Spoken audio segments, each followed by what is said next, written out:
Hello and welcome to exact IAS. Exact IAS की new prelims oriented series में आप सबका स्वागत है। एग्जैक्ट आईएएस आपके लिए प्रीलिम्स ओरिएंटेड नई नई चीजें लाने के लिए प्रॉमिस कर चुका है, जिसमें कि हमने पहले प्लेसेस इन न्यूज को लाया था। सेकेंड हम लाएंगे reports. We all know environment के सेक्शन से या ग्लोबल लेवल पर मल्टीलैटरल इंस्टीट्यूशंस के द्वारा जो जो रिपोर्ट्स रिलीज की जाती हैं वो रिपोर्ट्स यूपीएससी के पॉइंट ऑफ व्यू से बहुत इंपॉर्टेंट है। इसमें से भी एक दो क्वेश्चन आना प्रिडिक्टेड रहता ही है। सो हम एक एक करके सारी रिपोर्ट्स को रिवाइज करेंगे। आज के कंटेंट में हमारी जो फर्स्ट रिपोर्ट है that is world solar report series. International solar alliance के द्वारा ये रिपोर्ट रिलीज की जाती है। 2024 की सीरीज रिलीज की गई है। पहली चीज याद रखना, इंटरनेशनल सोलर अलायंस हमारे लिए बहुत इंपॉर्टेंट है। इससे हमने और फ्रांस ने मिलकर के बनाया था। आज की डेट में इसमें बहुत सारे मेंबर्स हैं। इसका हेडक्वार्टर हमारे इंडिया के ही गुरुग्राम में सिचुएटेड है। और ये जो रिपोर्ट रिलीज करता है that is world solar report series. इसमें 4 रिपोर्ट्स आती हैं। The name is world solar market report, world investment report, technology report and green hydrogen readiness assessment for African countries report. ये 4 रिपोर्ट्स लाई जाती हैं, जिसमें से हम फर्स्ट रिपोर्ट की बात करें वर्ल्ड सोलर मार्केट। अगर आप इसको कंपेयर करोगे तो 2000 में अप्रॉक्स 1.22 गीगावाट ही हम सोलर एनर्जी जनरेट करते थे, बट 2023 में ये बढ़ करके हो गया है 1418 गीगावाट। मतलब कि एनुअल ग्रोथ रेट इज मतलब 40% की एनुअल ग्रोथ रेट से हमारा सोलर मार्केट बढ़ रहा है। That is good.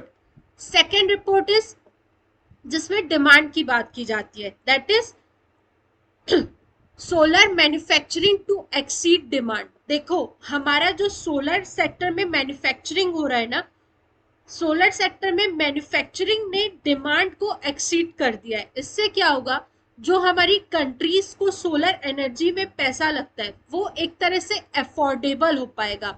जब किसी चीज की सप्लाई ज्यादा हो जाती है एज कंपेयर टू डिमांड, तो उसकी प्राइस ऑब्वियसली अफोर्डेबल रेट्स में अवेलेबल हो जाती है। ठीक है। Third is green hydrogen potential. इस रिपोर्ट में हमने एग्जामिन किया कि जो अफ्रीकन कंट्रीज है वो क्लीन एनर्जी, ग्रीन एनर्जी की तरफ शिफ्ट होने के लिए कितना प्रिपेयर्ड है, ताकि वहां के भी इंडस्ट्रियल सेक्टर को आप डीकार्बनाइज कर सको और क्लीनर एनर्जी की तरफ मूव कर सको। Fourth one is world investment report. जो ग्लोबल इन्वेस्टमेंट है वो कहीं ना कहीं क्लीन एनर्जी की तरफ ज्यादा शिफ्ट हो रहा है। 2018 में सिर्फ 2.4 ट्रिलियन डॉलर्स का मार्केट था क्लीन एनर्जी का, जो अब बढ़कर के हो गया है 3.1 trillion in the year 2024। As well as अगर टेक्नोलॉजिकल एडवांसमेंट की बात करूं तो सोलर सेक्टर में हमने टेक्नोलॉजिकल एडवांसमेंट भी बहुत अधिक कर दिया है। एफिशिएंसी को कंटिन्यूअसली हम बढ़ा रहे हैं, as well as solar waste को भी कम करने की बात कर रहे हैं। ठीक है।